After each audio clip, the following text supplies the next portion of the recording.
Patriarcas e Profetas, capítulo 52. As festas anuais. Havia 3 assembleias anuais de todo Israel para adoração no santuário. Silo foi por algum tempo o local para essas reuniões. Mas Jerusalém se tornou mais tarde o centro do culto da nação, e ali se congregavam as tribos para as festas solenes. O povo estava rodeado de tribos ferozes, aguerridas, que se achavam ávidas por tomarem suas terras. Contudo, 3 vezes ao ano, a todos os homens robustos, a toda a gente em condições de poder fazer viagem, ordenava-se que deixassem seus lares e se dirigissem ao lugar da assembleia, próximo do centro daquela terra. O que impediria seus inimigos de se lançarem sobre essas casas desprotegidas e devastá-las pelo fogo e pela espada? O que impediria a invasão do país, a qual levaria Israel em cativeiro a algum adversário estrangeiro? Deus prometera ser o protetor de seu povo. O anjo do Senhor acampa-se ao redor dos que o temem e os livra. Salmo 34, verso 7. Enquanto os israelitas subiam para adorar, o poder divino imporia uma restrição aos seus inimigos. A promessa de Deus era: eu lançarei fora as nações de diante de ti, e alargarei o teu termo. Ninguém cobiçará a tua terra, quando subires para aparecer 3 vezes no ano diante do Senhor teu Deus. Êxodo capítulo 34, verso 24. As primeiras destas solenidades, a Páscoa e a festa dos pães asmos, ocorriam em Adib, o primeiro mês do ano judaico, correspondente ao fim de março a princípio de abril.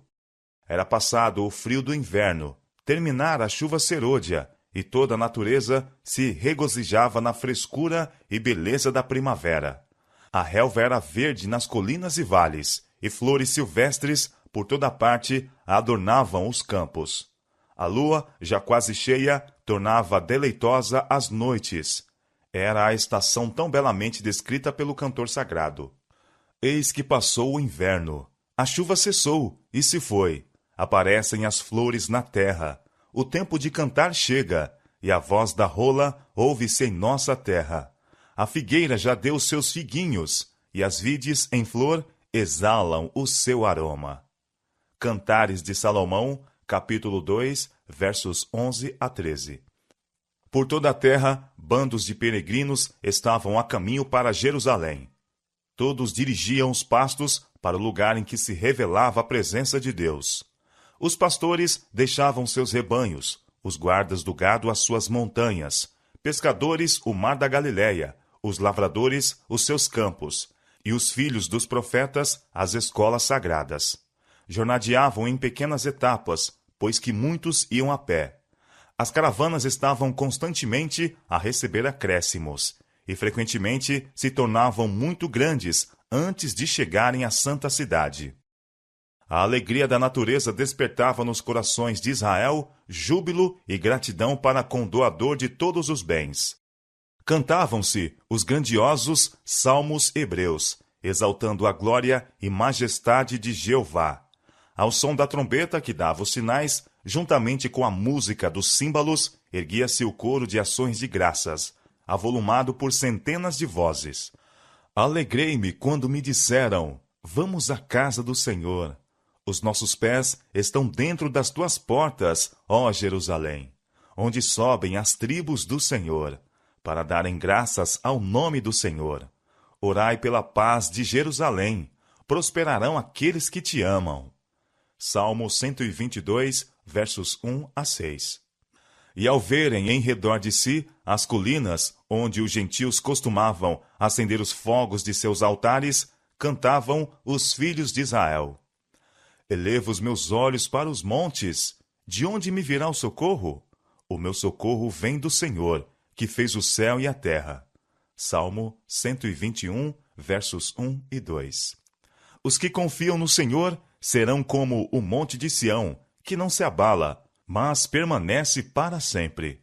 Como estão os montes à roda de Jerusalém, assim o Senhor está em volta do seu povo, desde agora e para sempre. Salmo 125, versos 1 e 2. Transpondo as colinas que ficavam à vista da santa cidade, olhavam com temor reverente para as multidões de adoradores que caminhavam para o templo. Viam o fumo do incenso a ascender, e ao ouvirem as trombetas dos levitas anunciando o serviço sagrado, tomavam-se da inspiração do momento e cantavam: Grande é o Senhor e muito digno de louvor, na cidade do nosso Deus, no seu monte santo. Formoso de sítio e alegria de toda a terra, é o monte de Sião sobre os lados do norte, a cidade do grande rei. Salmo 48, versos 1 e 2. Haja paz dentro de teus muros e prosperidade dentro dos teus palácios. Abre-me as portas da justiça, entrarei por elas e louvarei ao Senhor. Pagarei os meus votos ao Senhor, que eu possa fazê-lo na presença de todo o meu povo, nos átrios da casa do Senhor, no meio de ti, ó Jerusalém. Louvai ao Senhor. Salmo 122, verso 7, Salmo 118, verso 19, Salmo 116, versos 18 e 19. Todas as casas em Jerusalém eram amplamente abertas aos peregrinos e fornecia-se aposentos gratuitamente. Mas isto não era suficiente para a vasta assembleia, e armavam-se tendas em todo o espaço disponível na cidade e nas colinas adjacentes.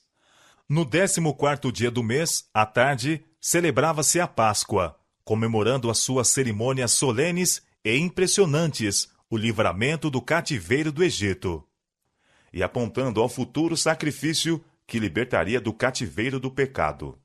Quando o Salvador rendeu sua vida no Calvário, cessou a significação da Páscoa, e a ordenança da ceia do Senhor foi instituída como memorial do mesmo acontecimento de que a Páscoa fora tipo. A Páscoa era seguida pelos 7 dias da festa dos pães asmos.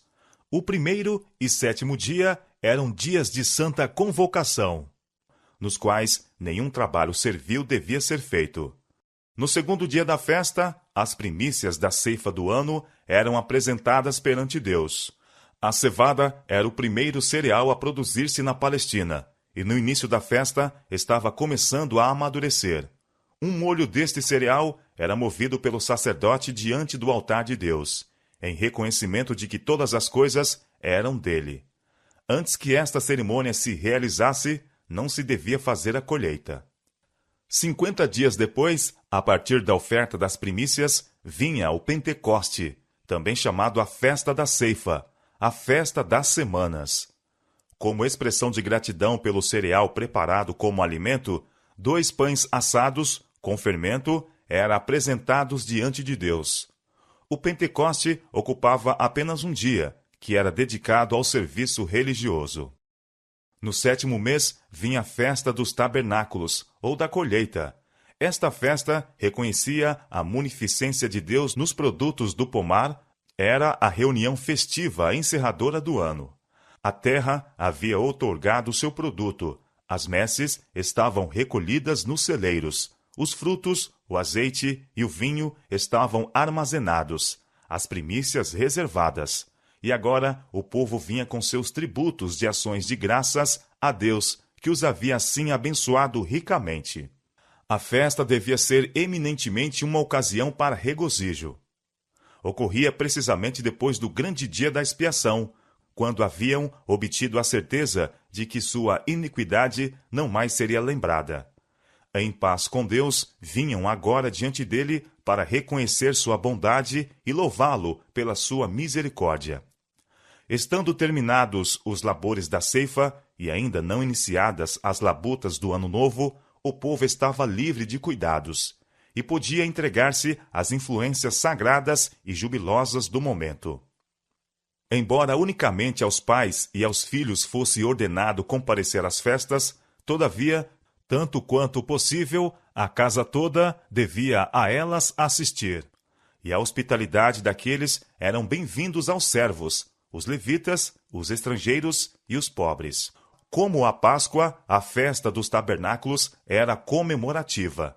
Em memória de sua vida peregrina no deserto, o povo devia agora deixar suas casas e habitar em cabanas, ou em caramanchés, formados dos ramos verdes das formosas árvores, ramos de palmas, ramos de árvores espessas e salgueiros de ribeiro. Levítico capítulo 23, versos 40, 42 e 43. O primeiro dia era uma santa convocação, e aos 7 dias da festa acrescentava-se um 8º, que era observado de modo semelhante. Nestas assembleias anuais, o coração de velhos e jovens se animavam no serviço de Deus, ao mesmo tempo em que a associação da gente das várias regiões do país fortalecia os laços que os ligavam a Deus e uns aos outros. Bom seria que o povo de Deus, na atualidade, tivesse uma festa dos tabernáculos, uma jubilosa comemoração das bênçãos de Deus a eles.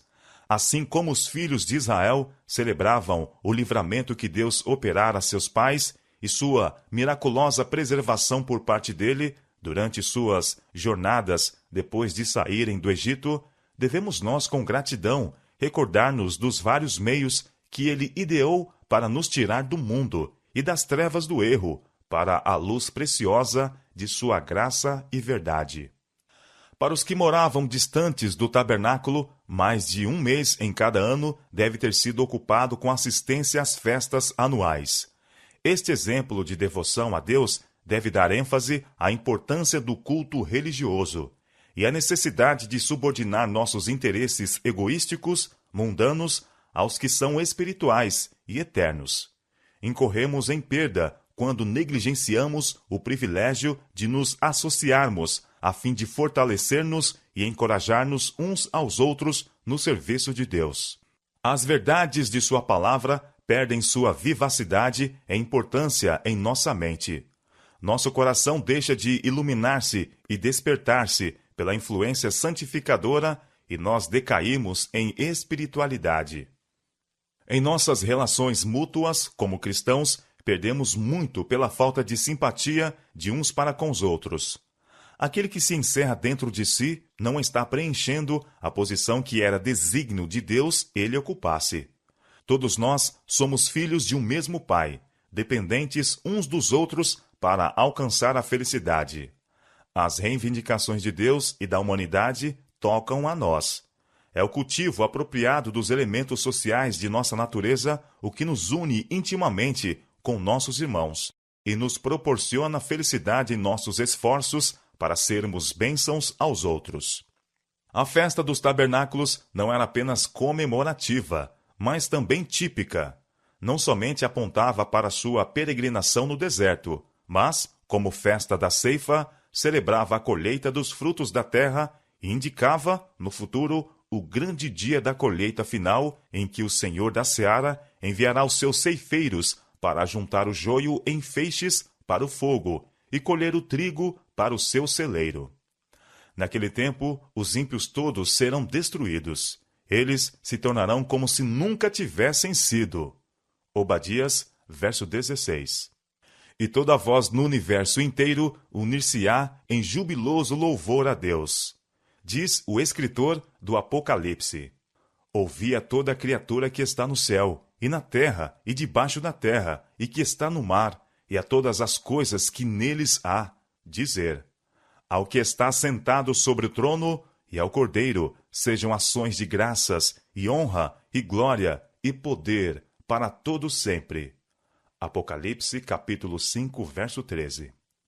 O povo de Israel louvava a Deus na festa dos tabernáculos, ao evocarem à mente a sua misericórdia pelo seu livramento da escravidão no Egito e o seu terno cuidado para com eles, durante sua vida peregrina pelo deserto. Regozijavam-se também pela consciência que tinham do perdão e aceitação mediante o serviço do dia da expiação, apenas terminado. Mas quando os resgatados do Senhor houverem sido com segurança recolhidos na Canaã celestial, livres para sempre do cativeiro da maldição, sob o qual toda a criação geme e está juntamente com dores de parto até agora, regozijar-se-ão com indizível alegria e plenos de glória. A grande obra expiatória de Cristo em prol do homem ter-se-á então completado, e seus pecados terão sido para sempre eliminados. O deserto e os lugares secos se alegrarão disto, e o ermo exultará e florescerá como a rosa. Abundantemente florescerá, e também regurgitará de alegria, e exultará. A glória do Líbano se lhe deu, a excelência do Carmelo e Sarão. Eles verão a glória do Senhor, a excelência do nosso Deus. Então os olhos dos cegos serão abertos, e os ouvidos dos surdos se abrirão. Então os coxos saltarão como cervos, e a língua dos mudos cantará. Porque as águas arrebentarão no deserto, e ribeiros no ermo, e a terra seca se transformará em tanques, e a terra sedenta em mananciais de águas. E ali haverá um alto caminho, um caminho, que se chamará o Caminho Santo. O imundo não passará por ele, mas será para aqueles. Os caminhantes, até mesmo os loucos, não errarão. Ali não haverá leão, nem animal feroz subirá a ele, nem se achará nele, mas os remidos andarão por ele. E os resgatados do Senhor voltarão e virão a Sião com júbilo, e alegria eterna haverá sobre as suas cabeças. Com gozo e alegria alcançarão, e deles fugirá a tristeza e o gemido. Isaías capítulo 35, versos 1, 2 e 5 a 10.